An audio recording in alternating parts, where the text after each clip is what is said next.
എല്ലാവർക്കും വിനീത നമസ്കാരം. ശ്രീമദ് ഭാഗവതം ഏകാദശ സ്കന്ധം അധ്യായം 3 ശ്ലോകം 22, 23, 24, 25, 26 5 ശ്ലോകങ്ങൾ ഇന്ന് നമുക്ക് നോക്കാം. എങ്ങനെയൊക്കെയാണ് ഗുരുവിനെ ശുശ്രൂഷിക്കേണ്ടത് എന്നത് വിസ്തരിച്ച് പറയണം. കൃഷ്ണായ വാസുദേവായ ഹരയേ പരമാത്മനെ പ്രണതക്ലേശനാശായ ഗോവിന്ദായ നമോ നമഃ. ഗുരുർബ്രഹ്മ ഗുരുർവിഷ്ണു ഗുരുർദേവോ മഹേശ്വര ഗുരു സാക്ഷാൽ പരം ബ്രഹ്മ തസ്മൈ ശ്രീ ഗുരവേ നമഃ. ഗംഗണപതയേ നമഃ. സംസരസ്വത്യേ നമഃ. ഗുരുഭ്യോ നമഃ. ഓം നമോ ഭഗവതേ വാസുദേവായ. ഓം നമോ ഭഗവതേ വാസുദേവായ. ഓം നമോ ഭഗവതേ വാസുദേവായ. ശ്ലോകം 22. തത്ര ഭാഗവതാൻ ധർമാൻ ശിക്ഷേൽ ഗുരുവാത്മദൈവത അമായയാനുവൃത്യായൈ തുഷ്യേതാത്മാത്മദോ ഹരി. ഗുരുവിന്റെ സന്നിധാനത്തിൽ ചെന്ന് ഭക്തിപൂർവം നമസ്കരിക്കണം. നിഷ്കപടമായിട്ട് ശുശ്രൂഷിക്കുക. ഗുരു എന്തു കൽപ്പിക്കുന്നുവോ അത് അനുസരിക്കുക. ഇതായിരിക്കണം ശിഷ്യധർമ്മം. ഗുരു തന്നെ ആത്മാവും ഈശ്വരനും എന്ന് ദൃഢമായിട്ട് ഉറച്ചവർക്കല്ലാതെ ഇങ്ങനെ പ്രവർത്തിക്കാൻ സാധിക്കില്ല. അതുകൊണ്ട് സർവാത്മന അദ്ദേഹത്തെ സേവിച്ചുകൊണ്ട് ഭഗവാനെ ഭജിക്കേണ്ടതായ മാർഗങ്ങളെ ഗുരു ഉപദേശിക്കുന്ന രീതിയിൽ അഭ്യസിക്കണം. യാതൊരുവിധം ധർമ്മങ്ങൾ അനുഷ്ഠിച്ചാൽ ശ്രീ ഭഗവാൻ പ്രസാദിച്ച ആത്മസ്വരൂപം ഭക്തനായി കരത്തലാമലകം പോലെ കാട്ടിക്കൊടുക്കുമോ? അന്നുവരെ ഉണ്ടായിരുന്ന സകല സംശയങ്ങളുടെയും മൂലഛേദം ചെയ്ത് പരമാനന്ദം ഭക്തന് നൽകുമോ? ആ വിധ ധർമ്മങ്ങൾ നിരന്തരം അനുഷ്ഠിച്ചു കൊണ്ടിരിക്കുന്ന ഗുരുവിന്റെ അനുഗ്രഹത്താൽ തന്നെ ശിഷ്യനും ആ സ്ഥിതി പ്രാപിക്കും. ഭഗവത് പ്രസാദത്തിന്റെ പ്രത്യക്ഷ അനുഭവം ഇത് തന്നെയാണ്. തദ്വിധി പ്രണിപാതേന പരിപ്രശ്നേന സേവയ ഉപദേക്ഷ്യന്തി തേ ജ്ഞാനം ജ്ഞാനിന തത്വദർശിന. നമസ്കാരം, വിനയപൂർവമായ ചോദ്യം, നിഷ്കപടമായ സേവ എന്നീ പ്രവൃത്തികളാൽ സന്തുഷ്ടരായ ജ്ഞാനികൾ നിനക്ക് ജ്ഞാനം ഉപദേശിക്കും എന്ന് ഭഗവാൻ പ്രിയ ശിഷ്യനായ അർജുനനോടും ഉപദേശിച്ചിട്ടുണ്ട് ഭഗവത്ഗീതയിൽ. അതിനാൽ മഹാത്മാക്കളായ ജ്ഞാനികളെ ആശ്രയിക്കുന്നത് തന്നെയാണ് ഭാഗവത ധർമ്മങ്ങൾ മനസ്സിലാക്കാനുള്ള മുഖ്യമാർഗം. സർവതോ മനസോ സംഗം ആദോ സംഗം ച സാധുഷു ദയാം മൈത്രീം പ്രശ്രയം ച ഭൂതേഷ്വത്ഥാ യഥോചിതം. ഭഗവാൻ സന്തോഷിക്കേണ്ടതിനായിട്ട് അനുഷ്ഠിക്കേണ്ട ധർമ്മങ്ങളേവ എന്ന് വിവരിക്കണം. ഒന്നാമതായി വിഷയങ്ങളോടുള്ള മനസ്സിന്റെ ചേർച്ച അകറ്റണം. സ്വദേഹത്തിൽ ഞാൻ എന്നും ഭാര്യാപുത്രാദികളിൽ എന്റെ എന്നും ഉണ്ടായിക്കൊണ്ടിരിക്കുന്ന ബുദ്ധിയെ സമൂലം നശിപ്പിക്കണം. അത് നശിക്കണമെങ്കിൽ സാധുജനങ്ങളോട് സംസർഗം ചെയ്യുകയും അവരുടെ അനുഷ്ഠാനങ്ങളെയും ഉപദേശങ്ങളെയും ആദരിച്ച് അഭ്യസിക്കുകയും വേണം. സർവഭൂതങ്ങളിലും ദയ, മൈത്രി, പ്രശ്രയം എന്നിവ ഉചിതമായ വിധത്തിൽ ശീലിക്കണം. തന്നേക്കാൾ താണവരും ദുഃഖിതരുമായവരിൽ ദയ, സമന്മാരിൽ മൈത്രി, ഉത്തമന്മാരിൽ വണക്കവും ആദരവും എല്ലാം ഉണ്ടായിരിക്കണമെന്നാണ് ഉചിതമായ വിധത്തിലെന്ന് പറഞ്ഞതിന്റെ സാരം. കാമാദി 16 വൃത്തികളിൽ 13 വൃത്തികളും സംസാര ബന്ധത്തെ ബലപ്പെടുത്തുന്നതാണ്. 3 വൃത്തികള് മൈത്രി, കരുണ, പ്രശ്രയം, ഇത് സംസാര ബന്ധത്തെ നശിപ്പിക്കുന്നവ.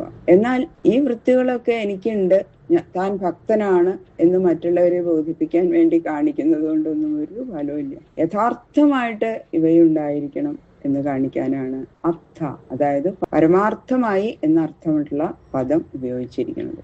ശൗചം തപത്തിദീക്ഷാം ച മൗനം സ്വാധ്യായമാർജവം ബ്രഹ്മചര്യം അഹിംസാം ച സമത്വം ദ്വന്ദ്വസംജ്ഞയോ.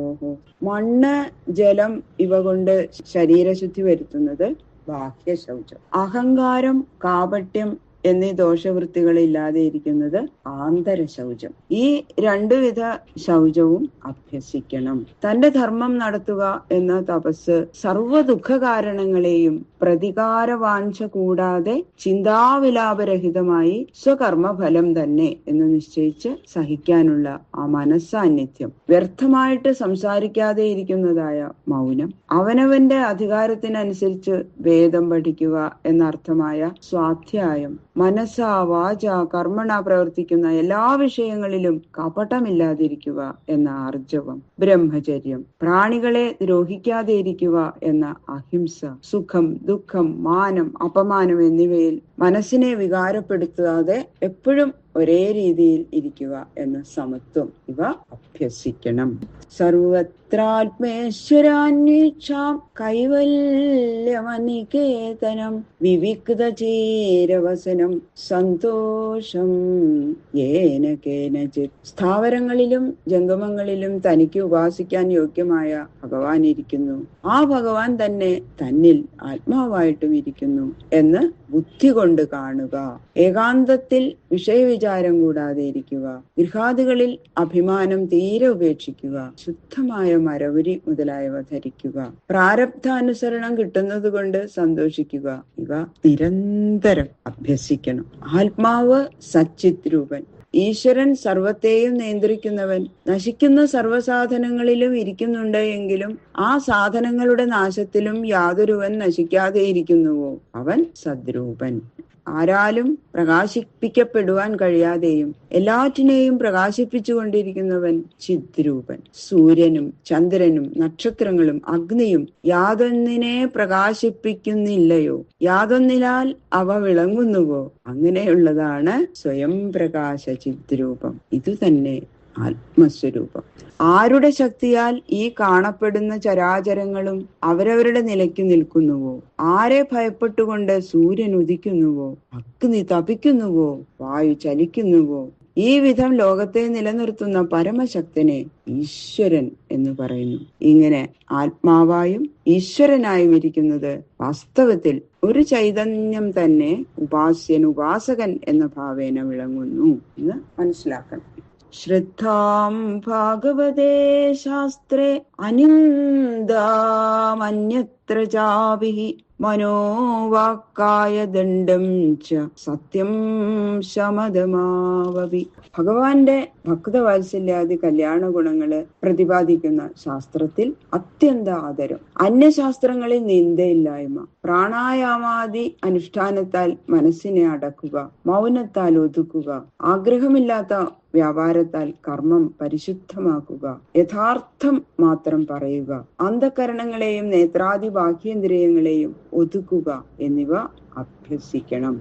വിഷയങ്ങളെല്ലാം ദുഃഖഹേതുക്കളാണ് എന്ന് ഒരിക്കൽ ധരിച്ചാലും പിന്നെയും മനസ്സ് വിഷയങ്ങളിലേക്ക് ഓടും. അപ്പോഴൊക്കെയും ശ്രദ്ധയോടെ വീണ്ടും വീണ്ടും പിൻവലിക്കണം. ഇത് തന്നെ ശമാഭ്യാസം. ഇതുപോലെ തന്നെ കണ്ണ് മുതലായ ഇന്ദ്രിയങ്ങളെയും എപ്പോഴും ഒതുക്കുന്നത് ദമാഭ്യാസം. ഇവ രണ്ടും അന്യോന്യ സഹായികളാണ്. ഒന്നിനെ ശീലിക്കുമ്പോൾ മറ്റേതും ശീലാവും. എന്നാൽ ഇതിനുള്ള വഴി ഭാഗവത ധർമ്മങ്ങൾ എപ്പോഴും കേൾക്കുന്നത് തന്നെ. അതിപുണ്യവാന് മാത്രമേ അതിൽ മാത്രം ശ്രദ്ധ വയ്ക്കാൻ കഴിയുള്ളൂ.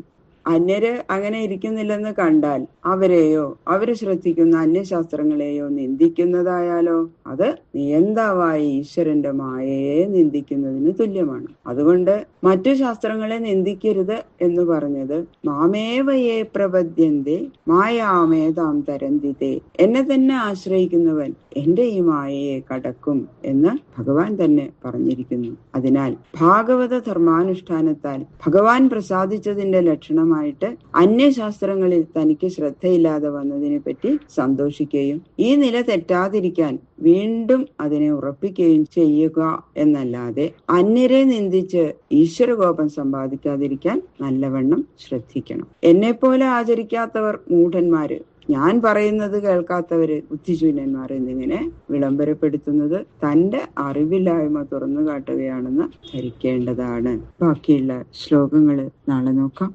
സർവത്ര ഗോവിന്ദ നാമ സങ്കീർത്തനം, ഗോവിന്ദ ഗോവിന്ദ ഗോവിന്ദ.